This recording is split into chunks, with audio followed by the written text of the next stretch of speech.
నమస్తే, నా పేరు విశాల. అమెరికా యొక్క సెంట్రల్ బ్యాంక్ అయిన ఫెడరల్ రిజర్వ్ తన వడ్డీ రేట్లని 50 బేసిస్ పాయింట్స్ పైన, అంటే ఆల్మోస్ట్ ఒక 0.5% పాయింట్కి తగ్గించింది. దీని వలన ఓవరాల్ వరల్డ్ ఎకానమీ పైన, ఇండియా ఎకానమీ పైన ప్రభావం ఎందుకు ఉంటుంది, ఎలా ఉంటుంది, ఇందులో ఇంపార్టెంట్ కాన్సెప్ట్స్ ఏంటి అనేది చూద్దాం.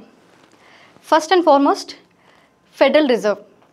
ఇండియాకి రిజర్వ్ బ్యాంక్ ఆఫ్ ఇండియా ఎలాగో సెంట్రల్ బ్యాంకో, అమెరికాకు ఫెడరల్ రిజర్వ్. కంపారేటివ్ అనాలిసిస్ చేద్దాం.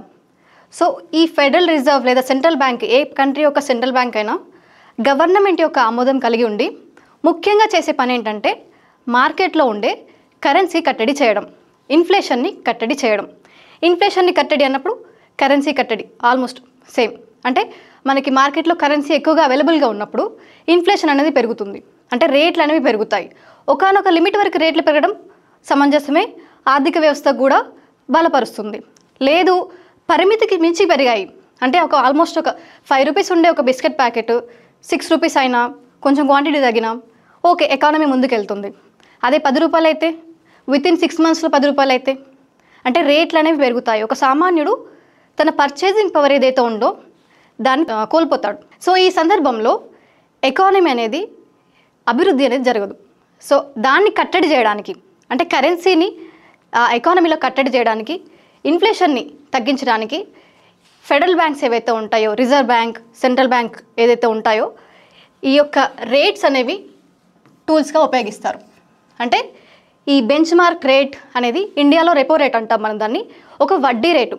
అంటే ఈ సెంట్రల్ బ్యాంక్ అనేది తను అప్పుగా ఇచ్చే డబ్బులకి తీసుకునే వడ్డీ రేటు.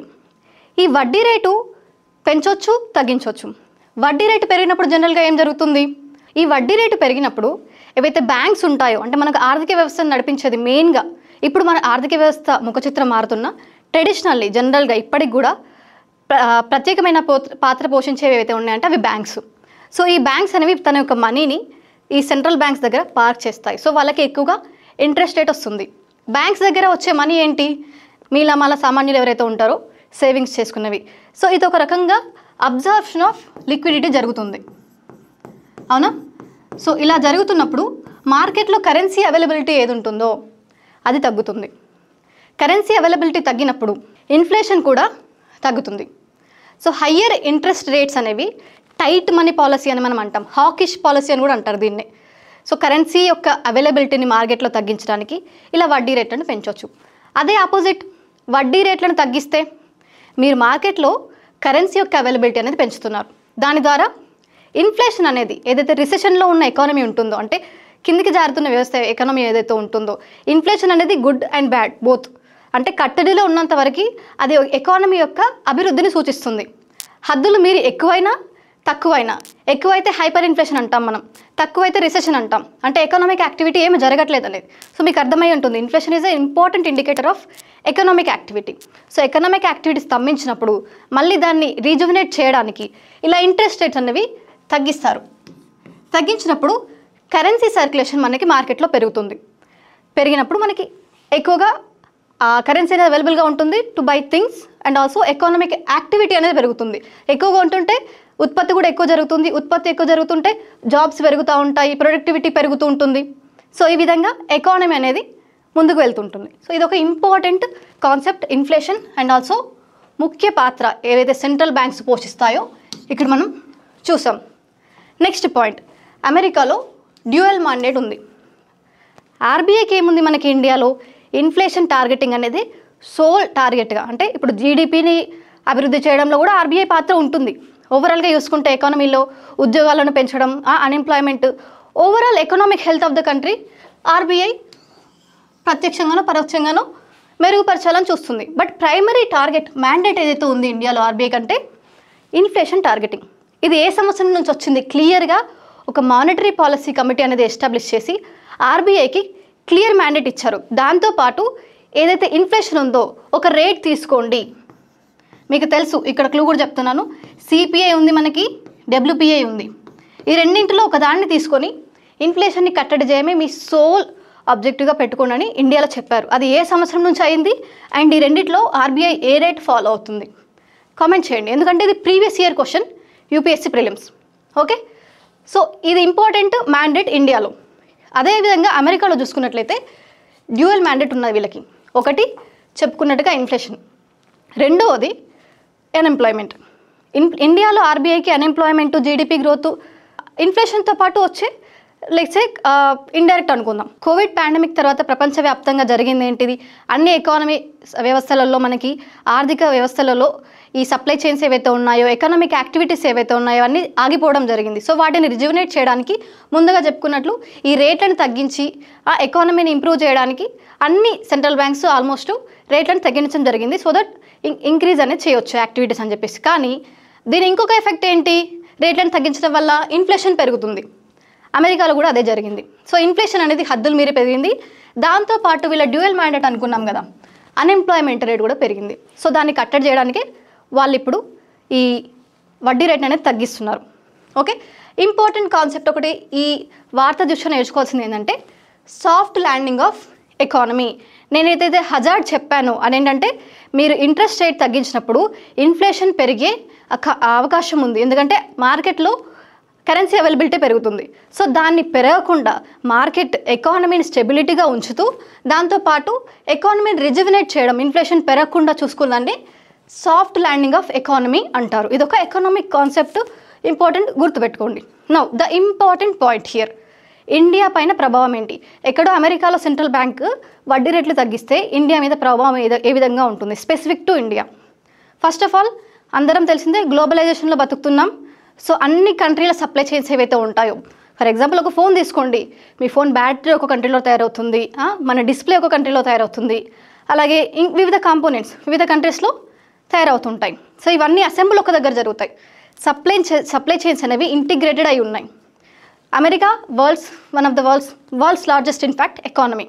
సో అమెరికాకి లార్జెస్ట్ అంటే ఏంటి? చాలా దేశాలతో ట్రేడ్ రిలేషన్స్ ఉంటాయి. సో అమెరికా ఎకానమీలో చేంజ్ జరిగితే డిఫరెంట్ ఎకానమీలో కూడా ప్రభావం ఉంటుంది, ఆబ్వియస్ పాయింట్. ఓకే, ఇండియాకి ఏ విధంగా? ఇండియా కూడా America one of the largest trading partner. So అదొకటి. అంతేకాకుండా గుర్తుపెట్టుకోవాల్సిన పాయింట్ ఏంటంటే ఇక్కడ డాలర్ నాట్ జస్ట్ బయలెటరలే కాదు, మీరు వివిధ కంట్రీస్ మధ్యలో చూసుకున్నా కూడా డాలర్ అనేది ఒక trusted trade currency.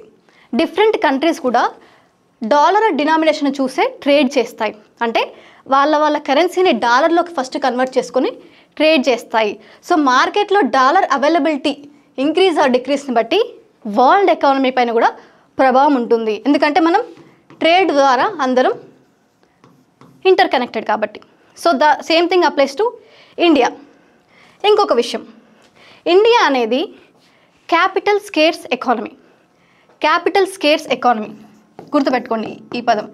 Capital scares economy అంటే మన దగ్గర ఇన్వెస్ట్ చేయడానికి క్యాపిటల్ అనేది కావాల్సినంత లేదు. సో మనం ఎప్పుడు ఫారెన్ డైరెక్ట్ లేదా ఫారెన్ పోర్ట్ఫోలియో ఇన్వెస్ట్మెంట్స్ పైన ఆధారపడి ఉంటాం. Okay, foreign direct investment, foreign portfolio investment. ఈ మధ్యలో స్పేస్ సెక్టర్కి సంబంధించి కూడా ఎఫ్డిఐ అనేది కొన్ని రంగాలలో 100% ఆమోదించారు. ఇదంటూ కామెంట్స్లో రాయండి, సో దట్ మీకు ఎంత అవగాహన ఉందనేది వీ కుడ్ గాచ్. ఓకే, సో మనం ఫారెన్ ఇన్వెస్ట్ పైన ఎక్కువగా ఆధారపడి ఉంటాం. అమెరికాలో రేట్స్ తగ్గడం వల్ల అక్కడ మనీని ఉదారంగా తీసుకొని ఇండియాలో ఇన్వెస్ట్మెంట్ చేయడానికి అవకాశం ఉంది. సో మనకి ఇన్వెస్ట్మెంట్ ఇక్కడైతే క్యాపిటల్ స్కేర్స్ అన్నాం కదా, సో ఇన్వెస్ట్మెంట్కి మనకి అవకాశం ఉంది. సో ఒక రకంగా good. One more aspect is export import. ఇందాక చెప్పుకున్నాం ట్రేడ్ ఇంటర్ కనెక్టెడ్నెస్ అని. అంటే ఒక కంట్రీ తన కరెన్సీని డాలర్స్కి కన్వర్ట్ చేసుకొని ట్రేడ్ చేస్తుంది. డాలర్స్ అనేవి ఎక్కువగా అవైలబుల్గా ఉన్నాయి మనకి, అంటే తక్కువ రూపీస్కే ఎక్కువ డాలర్స్ రావచ్చు, అవునా కదా? సో అప్పుడు ఏమవుతుంది, ఇంపోర్టర్స్ ఎవరైతే ఉంటారో వాళ్ళకి బెనిఫిట్ అవుతుంది, అవునా? ఇంపోర్టర్స్ మనం పే చేయాలి కదా, కానీ ఎక్కువ డాలర్స్ వస్తున్నాయి మనకి. సో ఇంపోర్టర్స్కి, మన ఇండియాలో ఉండే ఇంపోర్టర్స్కి బెనిఫిట్ అవుతుంది. The same opposite happens to exporters. ఎందుకంటే ఇంటర్ కనెక్టెడ్నెస్ ఇన్ ద ట్రేడ్ అని తెలుసుకున్నాం కదా. సో ఇండియాలో ట్రేడ్కి సంబంధించి రెండు రకాలుగా ఉంటుంది, పాజిటివ్ అండ్ నెగిటివ్. ఇంపోర్టర్స్ ఉన్నారనుకోండి, మనకేమొస్తాయి, మనం రూపీస్ ఇచ్చి డాలర్స్ కొనుక్కోవాల్సి వస్తుంది, అవునా? డాలర్స్ కొనుక్కొని వాళ్ళకి పే చేసి మనం వస్తువులు ఇంపోర్ట్ చేసుకుంటాం. సో మనకి తక్కువ రూపీస్కి ఎక్కువ డాలర్స్ వస్తాయి కాబట్టి ఇంపోర్టర్స్కి ఇది బెనిఫిట్ అవుతుంది. ఎక్స్పోర్టర్స్కి మనీ వస్తాయి, ఓకే? సో వాళ్ళు వచ్చిన డాలర్స్కి మన రూపీస్ అనేవి తక్కువ వస్తున్నాయి కాబట్టి ఎక్స్చేంజ్ రేట్లో బోత్ ఇంపోర్టర్స్కి ఎక్స్పోర్టర్స్కి ఆపోజిట్ ఇక్కడ మనకి గుడ్ అండ్ బ్యాడ్గా ఉన్నాయి. అలాంటప్పుడు ఒకవేళ వాలటైల్ సిచ్యువేషన్ వస్తే మనం ఎక్స్పోర్టర్కి నష్టం అవుతుంది అనుకున్నాం కదా. సో అలాంటి వాలటైల్ సిచ్యువేషన్ వచ్చినప్పుడు ఆర్బీఐ ఉంది. సో ఇది ఒక సొల్యూషన్ లాగా చెప్తున్నాను ఇక్కడ నేను. ఆర్బీఐ ఉంది, స్టెరిలైజేషన్ ఆఫ్ రూపీ అనే ఒక ప్రాసెస్ ఉంటుంది. ఓకే, అంతవరకు ఇక్కడ అవసరం లేదు. బట్ స్టెరిలైజేషన్ అనే ప్రాసెస్ దగ్గర just observe of any worries, ఈ స్టెరిలైజేషన్ అనే ప్రాసెస్ని యూజ్ చేసి ఆర్బీఐ ఎక్స్చేంజ్ రేట్ని కూడా కంట్రోల్ చేయగలదు. సో ఈ ప్రాసెస్ ఏంటో తెలుసు అనుకుంటున్నాను. తెలిసిన వాళ్ళు కామెంట్ సెక్షన్లో రాయండి. So that's all for today's topic. కొంచెం క్లిష్టతరంగా ఉంటుంది అర్థం చేసుకోవడానికి, ఎందుకంటే economy and also inter connectedness depend అయి ఉంటుంది. అందులో క్యాపిటల్ స్కేర్స్ అన్నాము, అన్ఎంప్లాయ్మెంట్ అన్నాము, ఇన్ఫ్లేషన్ అన్నాము, గ్లోబలైజేషన్ అన్నాము. కానీ ఆన్ ద ఆన్సెట్ చాలా simple to understand. Thank you for watching.